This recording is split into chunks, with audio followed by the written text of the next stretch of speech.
What's going on, guys? It is Alex here, and in between episodes, I did a lot more netherite mining, and I now have basically netherite everything, but I wanted to show you guys my method for netherite farming. So as you can see over here, I have a sheep farm, and the first step is going to be to shear all of these. Okay, after shearing them, we're going to need to go cut down a tree and then start crafting beds. I also built a kelp farm that uses bone meal and a piston. Why is it clogged over here? Shouldn't be. Put those down there. Okay. Well, this kelp farm does automatically feed into a smoker here, so it's an automatic XP farm. Which I should probably empty soon, but that's not my focus in this episode, so I won't.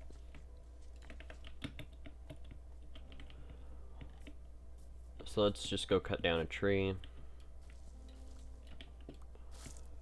I also re-enchanted my axe because I didn't want it to have silk touch, because picking up leaves and vines and stuff when I was cutting down trees was really annoying. But I did have a lot of wool from before I sheared these sheep, so there was just a lot sitting in a chest for this. So let's craft up a bunch of beds, and that's not even all of our wool. So we're gonna just put our wool in there. We don't really even need it. And then we're gonna put in those and that water bucket. And now that we have all of this, we are ready to go into the nether, to netherite mine. However, you could also have a shield or a totem or whatever, but it's not really the only strategy. So we're just gonna go in here, and I built this little path down. It does turn a little bit because over here I ran into lava, and down here I actually got to lava floor level. Like if I break this, you can see it. But I didn't want to really be having that all open, so I dug down here. And as you can see, you kind of just tunnel in one direction here, which is the strategy I'm going to be using today. So, if I show you, the one issue with this is you can find hoglins in here, or magma cubes, things like that. But a convenient thing about these is not only can you get ancient debris from them, but you can get a bunch of gold nuggets, which are really convenient for getting netherite bars, obviously. So we're just going to come to the end here and dig through a little tunnel. Oh wow, that was actually really convenient.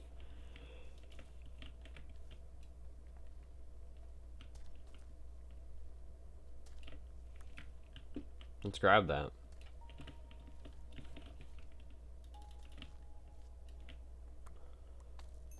Let's mine through this blackstone. Now we put a bed down here and just blow it up.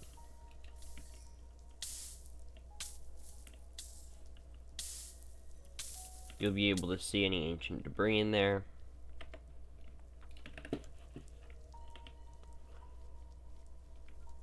Because ancient debris is impossible to break with an explosion or fire. So that's why if you fall into lava, your netherite armor will survive. But over here, you can see there's lava in here that we probably got because there was probably a lava pocket over here. You just cover it up and then drop down and grab your ancient debris. You can also just go through all the trouble of breaking all of these fire pieces, but like it's not really worth it. Especially because if there's ancient debris on it, you'll know. It's kind of just a sense you get after playing for long enough, and after debris mining for long enough. You kind of just know what you're looking for. I'm trying to get healed up enough to do this again, and then, as you can see, we just sit and wait, and then bam, blow it up.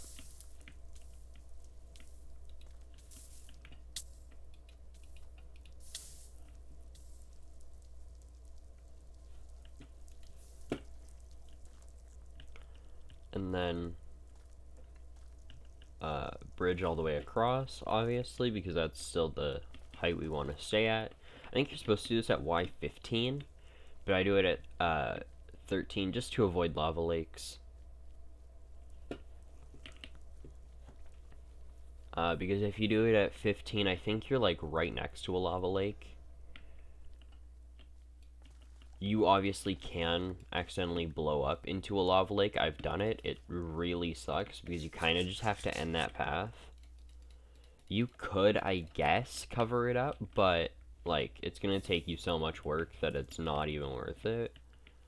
You could probably find about 10 ancient debris going a different direction. So I'm just gonna use the rest of my beds, and I'll see you guys on the surface. Okay, so now that we've smelted our ancient debris, there's still a bunch in here, but now that we've smelted a bit of it, we're gonna take 2 diamonds and 2 sticks. Yeah, 2 sticks, right? Yes, we're gonna craft a diamond hoe. Then we're gonna run into here, into our villager trading hall, that's also a breeder, and go over to the smithing table and get ourselves a netherite hoe, which does 6 damage, which is actually quite a bit. So yeah, that was really fun. I liked getting a netherite hoe. That was interesting. And I'll see you guys in the next episode. Peace.